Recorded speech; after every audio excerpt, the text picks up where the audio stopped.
Well, hello there. Welcome to my kitchen. I am making a red velvet cheesecake today. My husband and I have been invited to a Christmas dinner party and I'm bringing dessert. And I thought, red velvet cake is so traditional during Christmas.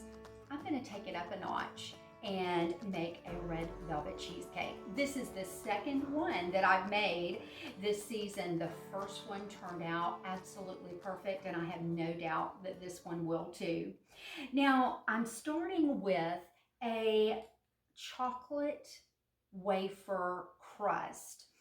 You can use any chocolate wafers that you like. The recipe that's at the end of the video and also in the comments calls for a chocolate graham cracker.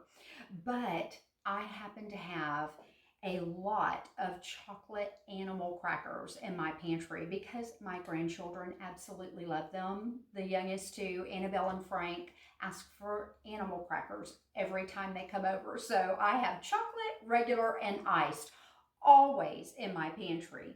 So that's what I used and it's turned out perfect.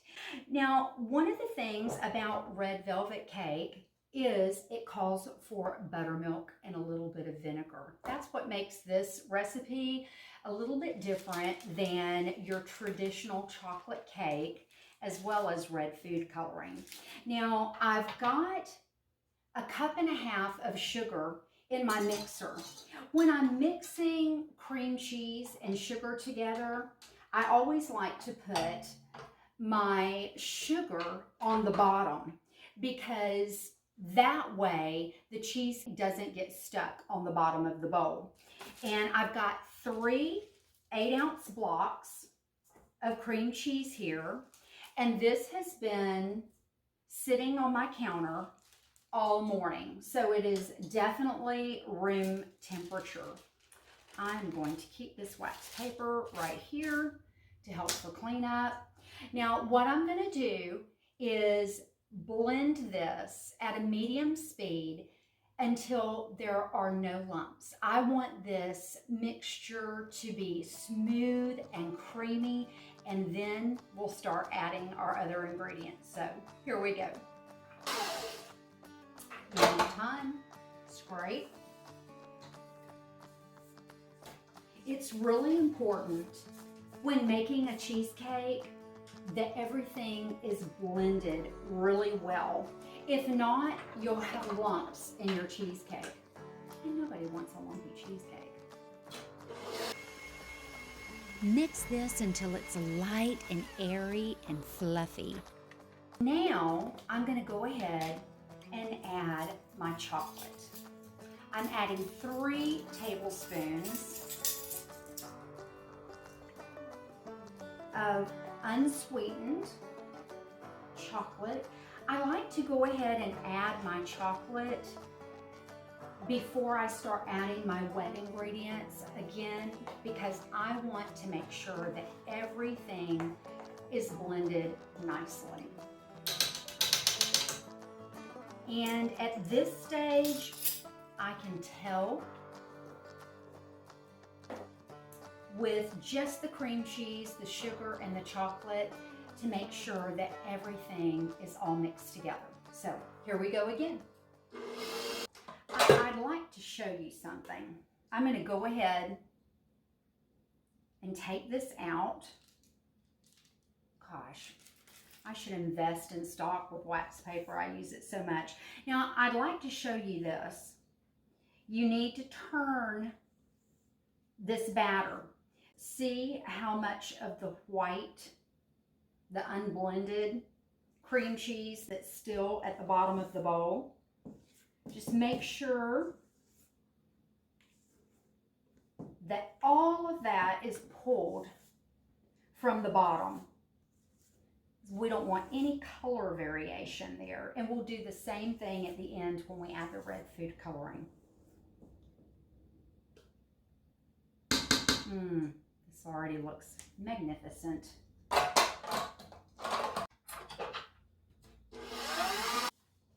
Perfect. Now I'm going to add my eggs. One at a time. Going to put my mixer on low speed. My eggs are at room temperature, as usual. Again, it eliminates lumps, and that's super important. If you add cold ingredients back into the cream cheese is going to seize up and it will cause lumps. So these will go in one at a time until they're nice and blended. Now comes the other ingredients. Now this is a cup of sour cream. I just let it sit on my counter to take some of the chill off of it. And I have got some whole buttermilk. You know, I'm going to shake this up. And I've also been letting this sit out for just a little bit. Now this is whole buttermilk, definitely what you need in this recipe. And I'm adding a half of a cup to my sour cream. There's a reaction that happens with the buttermilk and the next ingredient that I'm about to add, and that is just white distilled vinegar. I use vinegar for so many things. I mop my floor with it, I wash my dishes with it in the dishwasher and in the sink, and I also bake with it. This is a miracle right here. I'm adding 1 teaspoon of vinegar. And I'm going to stir this together. And something begins to happen. It begins to change colors. Used to, before they started adding the red food coloring, they would make this recipe with brown sugar and the chocolate, and then it would change colors when they added the vinegar and made it into a reddish color, and that's where red velvet cake comes from. Now I am going to go ahead and add all of this at one time into my cream cheese mixture.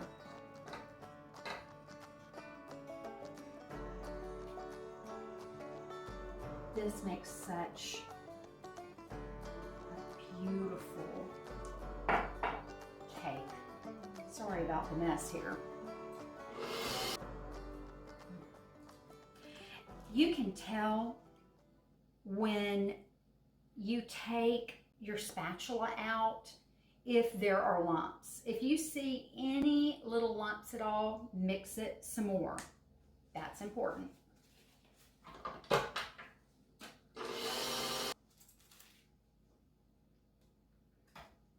This looks perfect. It's all nicely blended. And now we're going to add the last 2 ingredients. The first one is vanilla extract. I'm going to mix this a little bit. Just make sure that it's blended. Now comes the red food coloring. The recipe calls for 2 tablespoons. If you would like to leave the red food coloring out, then by all means do that. This adds no flavor to the cake whatsoever. All it does is make it that pretty red color.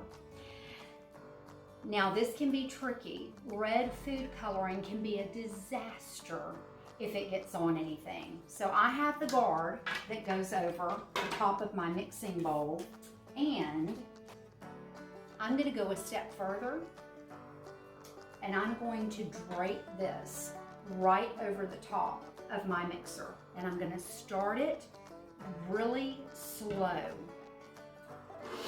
and then once it doesn't want to jump out of the bowl, I'll put it on a medium speed and let it blend together. I'm going to take a peek.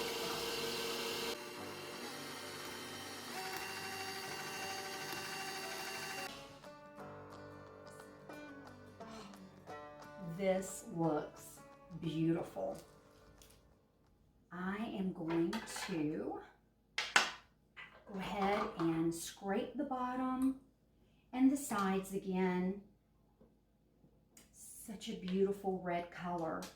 And I've noticed when baking this particular cheesecake that once it bakes and it cools, it gets even a darker red, and it's so beautiful.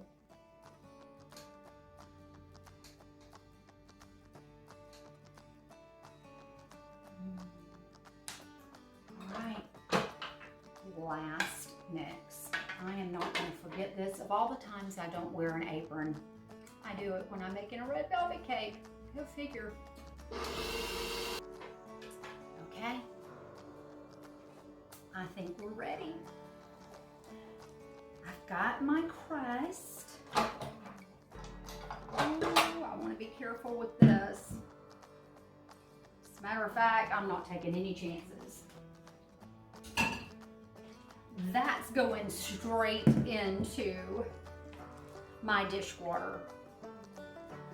Look at this luscious, beautiful batter. I'm giving it one last stir, and now it's going into this crust.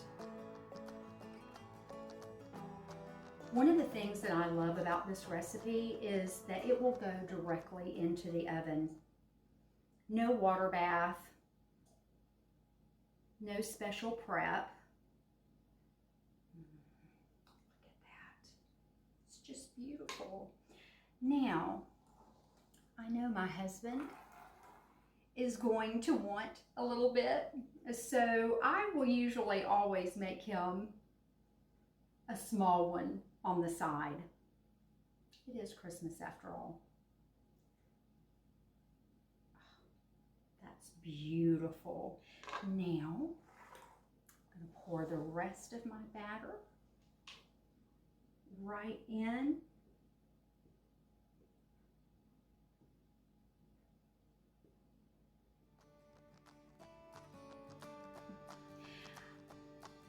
I'm taking my spatula and I'm making sure that all of the batter is touching the edges of my springform pan. So, oh my goodness, that is spectacular. I might have to clean the bowl. Now, I'm just lightly tapping this so that if there are any air bubbles, they'll come right out. I have a little pan that I like to put my springform pan in. Definitely when making a cheesecake in a springform pan, put something, a cookie sheet or something on the bottom. I've had one leak on me, and from that moment on, I never made another cheesecake without some protection underneath. Now, I have preheated my oven to 325 degrees. I'm going to cook the cheesecake for 10 minutes at that temperature. Then I'm going to reduce my heat to 300 and I'll let it cook for about an hour. So here we go.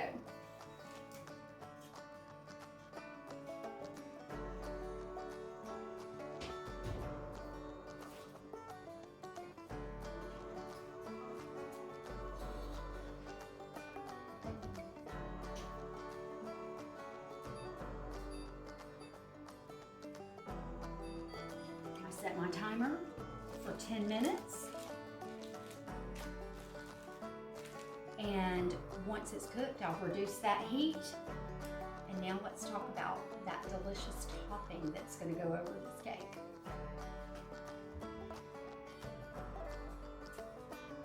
Well, I've turned my temperature down to 300, set my timer for an hour, and I am going to let that cheesecake cook.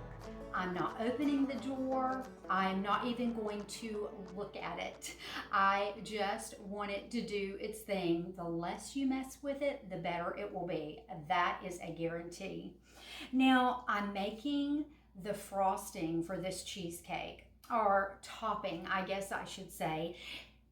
Cream cheese frosting is traditional on a red velvet cake. So I'm making a cream cheese whipped cream, and it is beautiful as well as so delicious.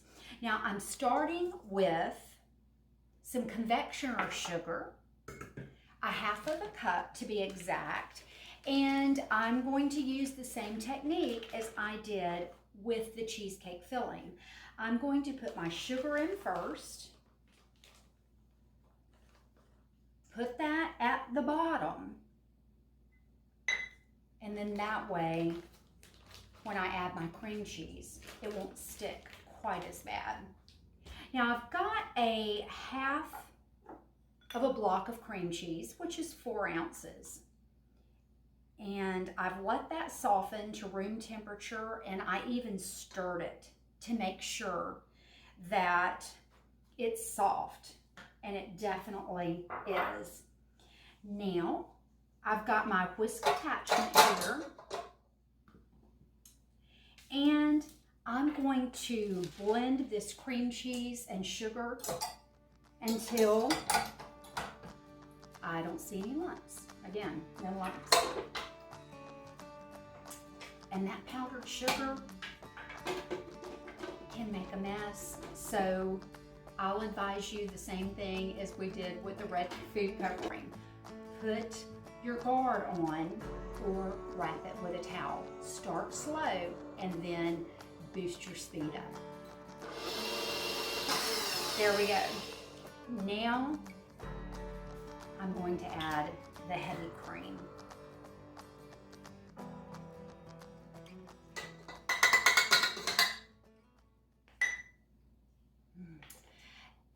Now, the cream cheese does 2 things to this whipped cream. First of all, it gives it that delicious flavor that you're expecting when you're eating a red velvet cake. And also it acts as a stabilizer for your whipped cream. It'll be just a little bit thicker and a little bit denser, and it'll hold its shape beautifully when you add it to the cake. Now, I'm also going to add some vanilla to this. I'm just eyeballing it. It's usually about a tablespoon. A little more never hurts. And again, start slow. One of the things about whipping cream is getting the air into the heavy whipping cream. And the more time that you take to do that, the stabler your whipped cream will be. Let's check this out and see if it's ready. I believe so. See that nice stiff peak there? Look how creamy and smooth this is. It looks delicious. You put that in the sink. And now, let's look at this. See how pillowy soft it is, but yet it's good and stable. It's going to be beautiful when we add it to this cheesecake, and there are no lumps. Perfect. Now I have a pastry bag. You can also use a Ziploc bag for this. I buy 100 pastry bags for $10, so it's a no-brainer for me. I use them all the time. And I've got a solo cup here, and wrap the edges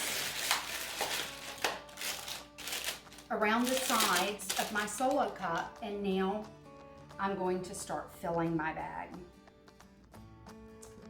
This looks so good. There's nothing better than homemade whipped cream. If you don't want the cream cheese in your whipping cream, then no problem at all. Just use the sugar and vanilla. and heavy cream, and that is delicious. Go ahead and put the rest of this right in.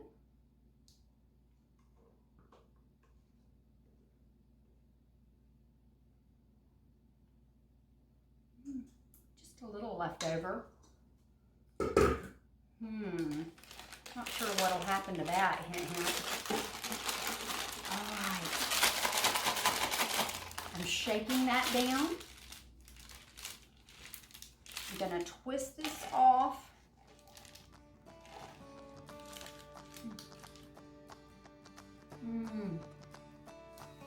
That is so good.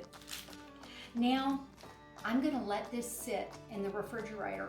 When I take my cheesecake out of the oven, it's going to need to cool completely, and then I'm going to put it in the refrigerator and let it chill through completely.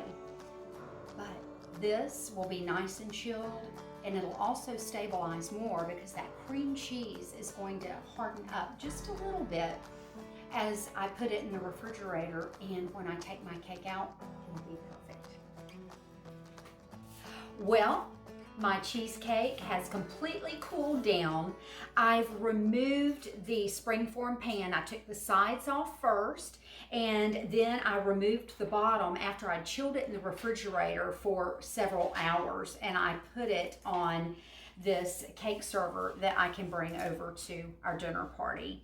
And now it's time to add this delicious cream cheese frosting. This has been sitting in the refrigerator, and so it's nice and cold. And what I'm gonna do is snip the bottom of this. If you don't have a pastry bag, then a Ziploc baggie works wonderful. And what I'm gonna do is just begin to swirl that around, all around the cake. Now, there's some cracks around the edges. That's one of the things that could happen when you don't use a water bath. But I know that I'm going to cover these edges, so it's not worth it to me to cook this in a water bath. When I was growing up, my parents did a lot of entertaining. They had many dinner parties, and actually my mother was called the Little Entertainer. And her specialty was a cheesecake. And I can remember standing in front of her oven before the party, knowing that that cheesecake was in there and watching it do its glorious thing. And they were always so delicious, so perfect. She would save us a piece, my brother and I, make sure that we got that at the end of the night. Those were special times. My mother is still quite the entertainer. We're going to see her and my stepfather at Christmas, and there's no doubt that she will have quite the spread. Ah, how about that? I think this looks perfect. I'm going to save that to bring with me, and if anybody likes a little extra topping, then they'll have that. Now, the last thing that I'm going to do is put a few chopped pecans over the top, because after all, it is a red velvet cake, and pecans are so traditional with a red velvet cake. I also put pecans in the crust, so this is going to be a perfect garnish at the end. If you hear something going on in the living room, my husband is actually wrapping Christmas presents. I am so happy that he enjoys doing that. It really makes it nice. Thank you, baby. Welcome. Merry Christmas, everyone. Aw, Merry Christmas, everyone. Got such a great guy. There we go. And we are finished. Well, I think this is perfect, and I can't wait to serve it to our friends tonight. Thank you so much for joining us today. I have had a great time. I hope that you'll make this cheesecake, and I also hope that you will have a very Merry Christmas. Christmas is a special time of the year, but it can also be a sad time for many. And I remember those days myself before my husband and I married. Living far away from family and living alone can be challenging at times. And it's during those times that is the perfect time to set your eyes on Jesus. He is truly the gift of the season, and we're never alone because we know that He's with us. So enjoy yourself. Remember, be a blessing to someone. I know you're a blessing to me. Merry Christmas, everyone.